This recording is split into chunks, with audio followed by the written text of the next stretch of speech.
আমাদের পরিচিত পরিবেশের বাইরেও কিছু গল্প থাকে যা খুব নির্মম, মধ্যযুগীয় বর্বরতায় পূর্ণ। দেখার পরও বিশ্বাস হতে চায় না এমন কিছু এখনো ঘটতে পারে এ সমাজে। তবে এখনো তা ঘটে। আর সেরকম এক অবিশ্বাস্য ঘটনা এবার পর্দায় ফুটিয়ে তুলেছেন নির্ঝর মিত্র। ওটিটি প্ল্যাটফর্ম হইচইতে 14 মার্চ মুক্তি পেয়েছে 6 পর্বের সিরিজ ডাইনি। সেখানে তিনি তুলে ধরেছেন এমন এক গল্প যা দেখে অবাক তো হবেনই, আবার চোখও ফেরাতে পারবেন না পর্দা থেকে। দুই বোন লতা আর পাতা। লতা অবশ্য পাতার মায়ের পেটের বোন নয়, কিন্তু তারা বড় হয়েছে আপন বোনের মতোই। পাতা স্বাধীন চেতা, দেশের বাইরে পড়তে যেতে চায়, কিন্তু বাবা মানেন না। একসময় ঘর থেকে পালিয়ে বিয়ে করে লন্ডনে চলে যান পাতা। পেছনে থেকে যায় তার ছোট্ট বোন লতা। অনেকদিন পর দেশে ফিরে পাতা জানতে পারে বাবা মারা যাওয়ার আগেই দুই বোনকে সম্পত্তি ভাগ করে দিয়েছেন। তবে সে সম্পত্তি পেতে গেলে দুই বোনকে একসঙ্গে উপস্থিত থাকতে হবে। পাতা ঘর থেকে পালানোর পর আর যোগাযোগ রাখেননি পরিবারের সঙ্গে। জানেন না কোথায় আছে তার ছোট বোন লতা। তাই অনেকটা নিজের স্বার্থের জন্যই ছোট বোনকে খুঁজতে বের হয় সে।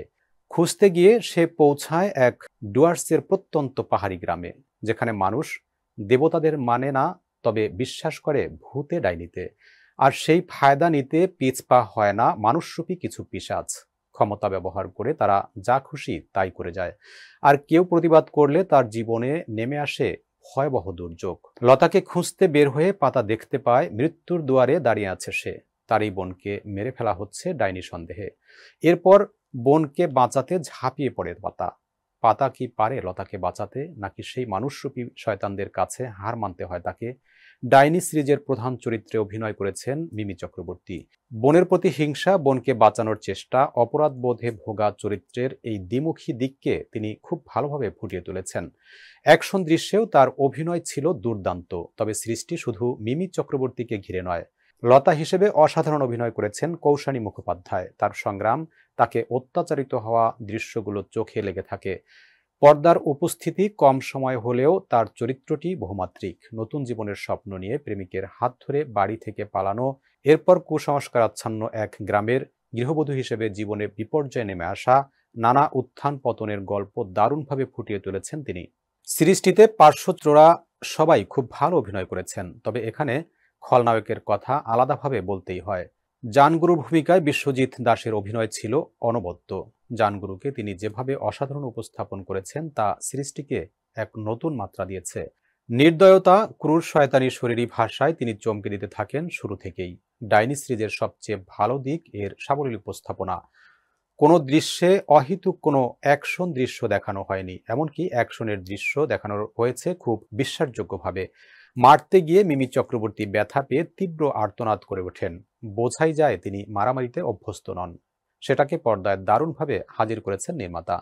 টাইগার শ্রফের ভক্ত মাইঠাল তার র্যাপার বন্ধুকে মনে থাকে। অন্তঃসত্ত্বা, নারী চরিত্র, চিকিৎসক কিংবা দুই পুলিশের মধ্যে রসায়ন সবকিছুই ছিল পরিমিত।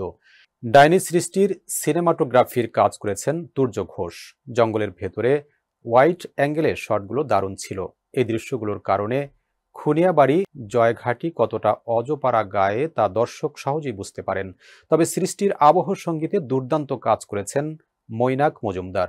রোমান্স, ভয় কিংবা শয়তানের উস্ফালন প্রতিটি দৃশ্যের সঙ্গে আবহ সঙ্গীতের মিশ্রণ ছিল দারুণ। অনেক বাংলা সিরিজেই দেখা যায় গল্প খেয়েই হারিয়েছে কিংবা গল্প অহেতুক টেনে নিয়ে গেছে পরিচালক। তবে ডাইনি শেষ হওয়ার পর মনে হয়েছে কলেবরে আরেকটু বড় করাই যেত সিরিজটিকে। বিশেষ করে লতা পাতার সম্পর্ক কিংবা তাদের মা বাবার গল্প পরিচালক একটু সময় নিয়ে বলতে পারতেন। তবে মূল গল্প বা সেটার ভাব অক্ষুণ্ণ রাখার জন্য হয়তো অন্য কোনো দিকে দর্শকদের মন ফেরাতে চাননি তিনি। এমন ভালো একটা কাজ উপহার দেওয়ার জন্য পরিচালকের ছোটখাটো খামতিকে ছাড় দেওয়াই যায়।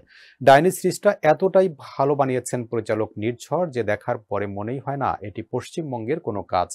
নির্মাণের গুণে এটি টেক্কা দিতে সক্ষম যে কোনো মূলধারার থ্রিলার সিনেমাকে। এটি নিঃসন্দেহে হইচইয়ের অন্যতম সেরা সিরিজ। নির্মাতা নির্ঝর মিত্র পশ্চিমবঙ্গের উত্তরবঙ্গের বাসিন্দা। ডাইনির গল্প ফেঁদেছেন নিজের এলাকাকে কেন্দ্র করে। সেটাই হয়তো সিরিজটাকে এতটা বিশ্বাসযোগ্য করে তুলেছে। শিকারপুরের পরিচালক এই সিরিজেও নিজেকে প্রমাণ করেছেন। তার পরের কাজ নিয়ে দর্শকদের প্রত্যাশা জাগতে বাধ্য। সিরিজ শেষ হয় কিছু খবরের শিরোনাম দিয়ে, যেখানে দেখানো হয় এখনও ভারতের নানা প্রান্তে কুসংস্কারাচ্ছন্ন মানুষ ডাইনি সন্দেহে নারীদের পিটিয়ে মারে। সৃষ্টি দিয়ে নারী নির্যাতন, পুরুষতান্ত্রিক সমাজ ব্যবস্থা, কুসংস্কারকে থাপ্পড় কষেছেন নির্মাতা। সিরিজের পোস্টারে থাকা দা হাতে মিমি চক্রবর্তীকে এক্ষেত্রে প্রতীকী অর্থে ধরে নিতে পারেন।